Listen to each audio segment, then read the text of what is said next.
I watched my daughter poison my soup, not in a movie, not in a nightmare, but right there at my own dinner table, under soft candlelight, in the house where I raised her. She thought I didn't see. She thought age had dulled my eyes. She thought love had made me blind.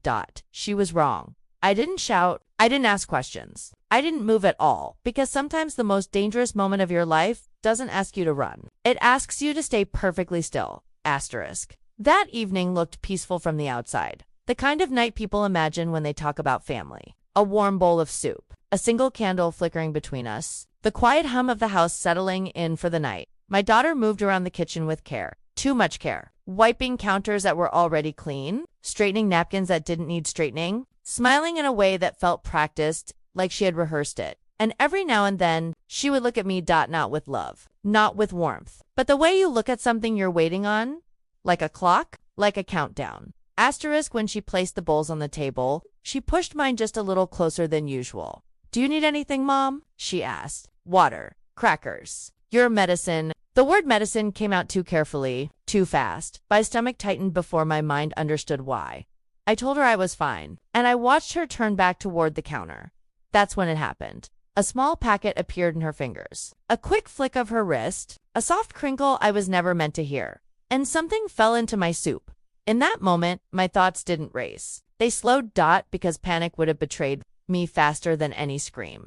Asterisk. I waited. I listened to the clock ticking on the wall, the same clock that had been there for every birthday, every argument, every apology. When she turned her back, I moved slowly, carefully. I slid my hands forward and switched the bowls. No clatter, no hesitation, no second chance. When she sat down again, she smiled, and that smile hurt more than fear ever could. To peace, she said, lifting her glass. I nodded because my throat had tightened too much for words. Then she lifted her spoon. Asterisk. I watched her eat the soup that was meant for me. I watched her face like my life depended on it, because it did at first. Nothing happened. And hope tried to sneak back into my chest. The dangerous kind of hope that tells you maybe you were wrong. She talked about ordinary things. The weather, groceries, a neighbor's dog, normal conversation. Wrapped tightly around something rotten, then I saw it.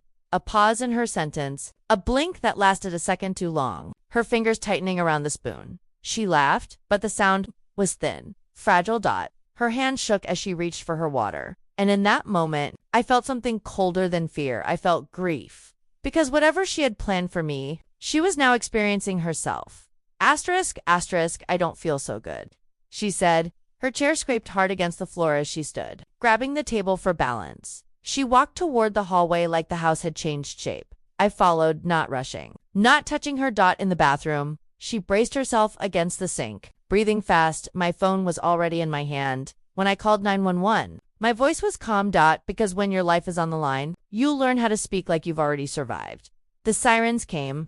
The truth followed. They found the packet. They tested the soup. A strong sedative. Enough that, for someone my age, it could have meant a fall. A broken hip. A sleep deep enough that no one would question it. An accident. Asterisk. At the hospital. I looked at my daughter lying there alive, but exposed, and I understood something that night. Loving someone does not protect you from what they are capable of.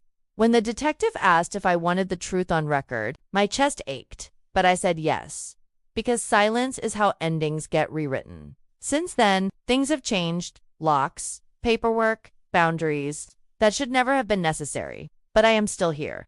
And that means she did not get to decide how my story ends. Asterisk. If you take anything from my story, let it be this. If something feels wrong, do not silence yourself to keep the peace. Because peace that costs you, your safety, is not peace at all. Thank you for staying with me until the end. And if you want to hear more true stories like this, please subscribe.